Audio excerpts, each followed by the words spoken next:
teman-teman, perkenalkan saya Cemara Haldia Azahra dengan NIM 250105003 dari Rombela Angkatan tahun 2025.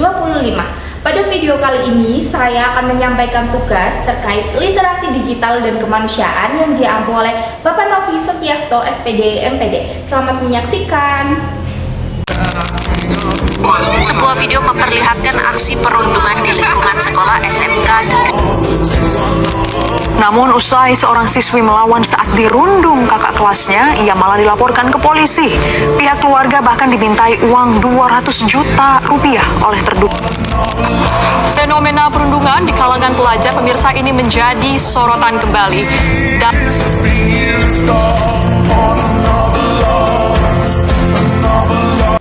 Di era digital seperti sekarang ini, media sosial sudah menjadi bagian dari kehidupan kita sehari-hari.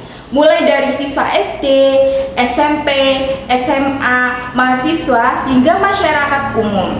Semuanya tidak terlepas dari penggunaan internet. Namun, di balik kemudahan tersebut, muncul berbagai konten negatif yang sangat meresahkan. Salah satunya merupakan kasus perundungan atau cyberbullying.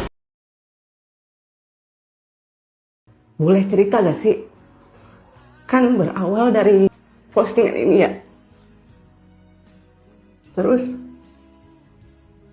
banyak yang nge-tag gue tuh. Ternyata bermula dari komenan Kak Nisa Juriantika Suryana. Dia komen mirip yang suka review makanan, yang suka bilang maaf ya. Terus akhirnya komenan Kak Nisa dibanjiri banyak komentar tuh. Terus banyak orang tuh yang balas komenan Kanisa, setuju, iya benar mukanya mirip gantungan kunci matahari. BPJS ya. Oh, BPJS masih honorer ya. Kebetulan saya kan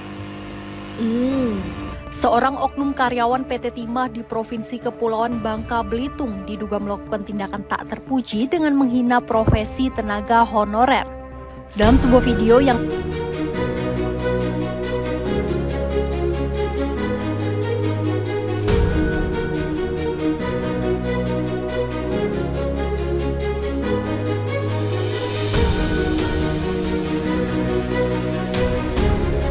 melalui beberapa contoh kasus yang tadi sudah ditampilkan, kita bisa melihat bahwa perundungan di media sosial memiliki dampak yang besar bagi para korban.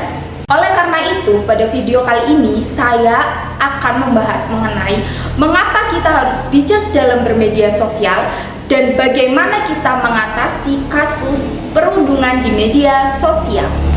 Pertama, kita perlu memahami bahwa media sosial saat ini merupakan tempat yang sangat bebas untuk menyebarkan informasi.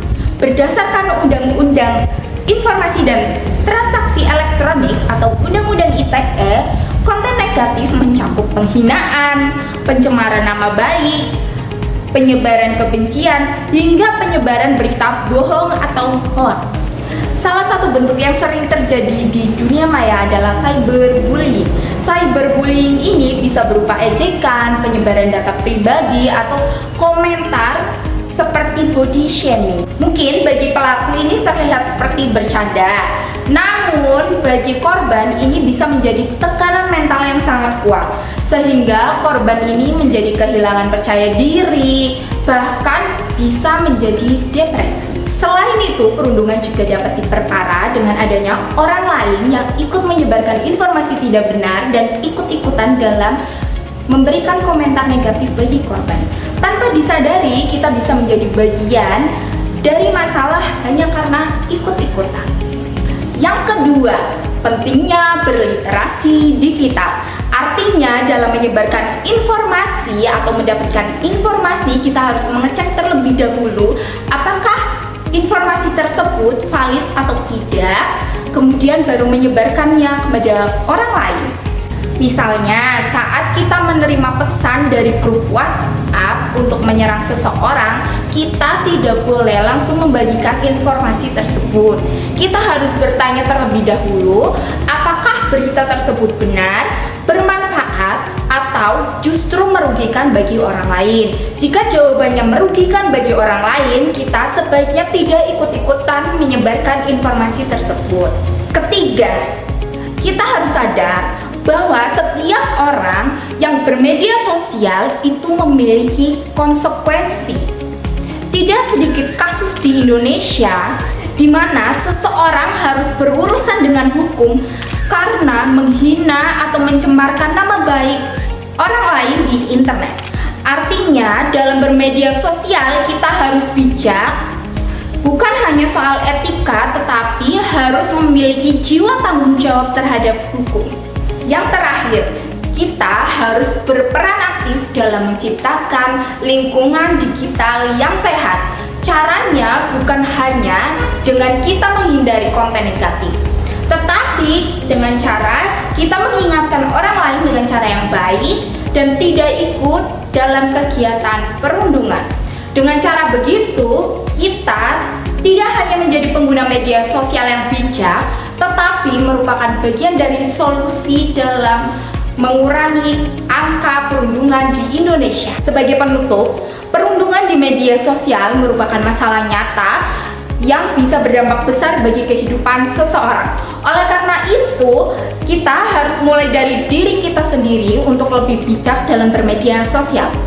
Dengan cara berpikir sebelum berkomentar, memverifikasi informasi yang akan kita sebarkan, lalu memilih untuk menyebarkan hal-hal yang positif. Ingat, apa yang kita tulis di komentar media sosial bisa berdampak besar bagi orang lain. Jadi, mari kita bijak dalam menggunakan media sosial agar tercipta lingkungan yang sehat, aman, dan saling menghargai. Sekian dari saya. Wassalamualaikum warahmatullahi wabarakatuh.